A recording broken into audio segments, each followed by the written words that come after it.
Што точно се случуваше на денот кога се избираше нов председател на студентскиот парламент, односно краток осврт на тие настани кои што го одбележаа денот? Па вака да започнеме со случувањата на факултетите, бидејќи бевме присутни на платото на УКИМ целиот ден, забележавме неколку изборни нерегуларности. Една од нив беше дека немаме избирачки список каде што можеме да се подпишеме и да провериме дали немаше параван за тајно гласање. Гласачките кутии беа одлепени, печат се ставаше во индекс, иако тоа не смее да се прави, гласачките ливчиња изгледаат да не флаер, односно нема број на гласачко ливче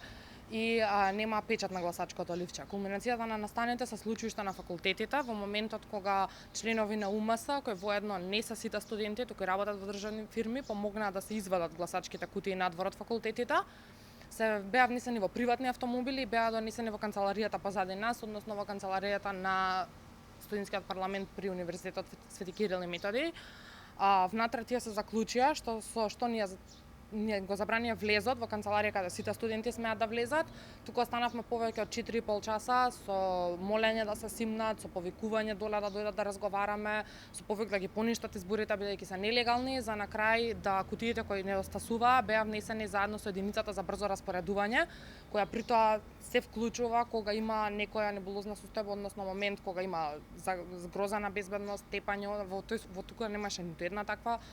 случајност и претходно пред да дојде единицата за брзо распоредување, ние имавме поднесено 3 пријави до МВР, за да на третата кога дојдоа инспекторот и началникот кажат дека немаат надлежност да влезат во канцеларијата бидејќи тоа е сепак земјиште на УКИМ и без дозвола на ректорот не смее да се влезе внатре. Што се случи откако единицата за брзо распоредување дојде на овој простор? Значи, по доаѓањето на единицата за брзо распоредување, ние заклучивме дека ќе седнеме внатре и дека нема да дозволиме да поминат оние кутии кои недостасуваа. Седавме внатре со кренати раце и буквално не направивме ништо со кое би згрозиле безбедноста на лицата кои ги носеа кутиите. Се што сакавме да направиме да не дозволиме кутиите да влезат на пребројување. Единицата за брзо распоредување влезе и почна да не бутка, да не вади од тој простор за да кутиите поминат и да бидат однесени во канцелариските простории. Бевме избуткани во паркчето, каде што ЕБР продолжија со буткањето, со тоа што ни извадија на крајна улица и каде останавме до 3 часот, ако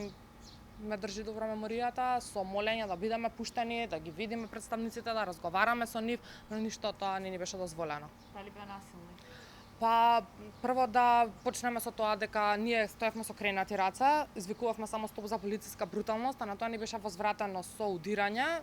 по нозете, бидејќи нели пробуваа да не разбуткаат, не влеча за да не тргнат од тука и на крај веќе бевме дури одбивани со нивните штитови, односно мавани, од кои па повеќето студенти имаме по некоја модрица од целото тоа.